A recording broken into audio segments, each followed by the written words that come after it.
वफ़ाक़ी महोत्सव जे regional office Sukkur पारां सैयद महमूद अली शाह जी सरबराहीअ में लाड़काने में केस जी ॿुधणी थी। ॿुधणी जो मक़सद सरकारी इदारनि ख़ासि करे सुई सदरन गैस कंपनी लिमिटेड ऐं सखर इलेक्ट्रिक पावर कंपनी ख़िलाफ़ अवामी शिकायतुनि जो इज़ालो करणु हो। मजमूई तौर ते 108 शिकायतूं ॿुधियूं वयूं, जिन मां 38 सुई सदरन गैस कंपनी लिमिटेड ऐं 70 सेप्को सां लाॻापियल आहिनि।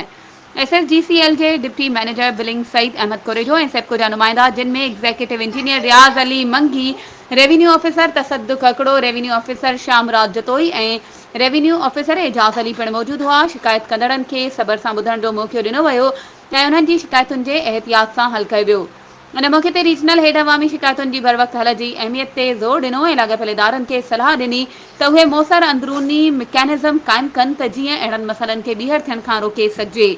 हुन चेताव ॾिनो त जेकॾहिं इदारा अवामी शिकायतुनि जो फौरी तौर ते इज़ालो करण में नाकाम थिया त वफ़ाक़ी महोत्सव ऑफिस मुदाख़लत करण ते मजबूर थी वेंदी।